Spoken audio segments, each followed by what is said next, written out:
In public perception, she rates alongside Jezebel and Messalina for conniving promiscuity. But who was the real Lucrezia Borgia, and how depraved was she? Lucrezia Borgia's life was orchestrated by the intense political and military competition of the Italian Renaissance. Italy was a gaggle of city-states and noble families, with foreign neighbors butting in, all jostling for advantage in a sleazy, multiplayer chess game of shifting alliances, fiefdom grants, political marriages, excommunication, and warfare. The Vatican sat at that chessboard, and Lucrezia was a pawn. Lucrezia's father was Cardinal Rodrigo Borgia, later Pope Alexander VI, the poster boy for corrupt, lascivious popes. His Holiness fathered Lucrezia and her 3 brothers with a mistress. Her most prominent brother, Cesare, was ambitious and ruthless even by the inflated standards of the Renaissance. Lucrezia had the misfortune of being born into a family whose name evoked fear and loathing, with good cause.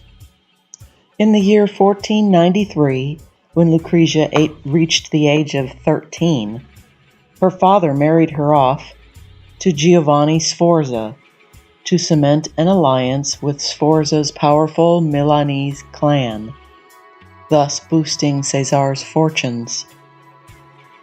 When Alexander no longer needed to make nice with the Sforzas, he had Lucrezia's marriage to Giovanni annulled. It was rumored that Lucrezia had a love affair and bore a son out of wedlock. In 1498, she entered an arranged marriage to Alfonso of Bisceglie, this time to ingratiate Cesare with the King of Naples. When that notion soured, unknown assailants, probably her brother's henchmen, assassinated Alfonso. Lucrezia had grown to love her husband, and she went into a deep depression. In 1501, Alexander brokered Lucrezia's marital hand to Alfonso d'Este, Prince of Ferrara.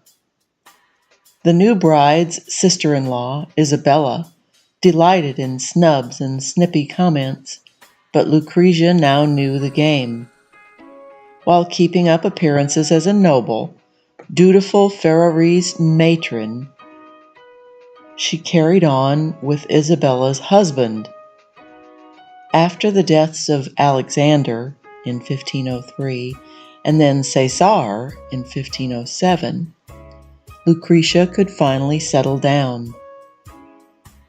She died on June 24, 1519, at the age of 39, of complications from childbirth.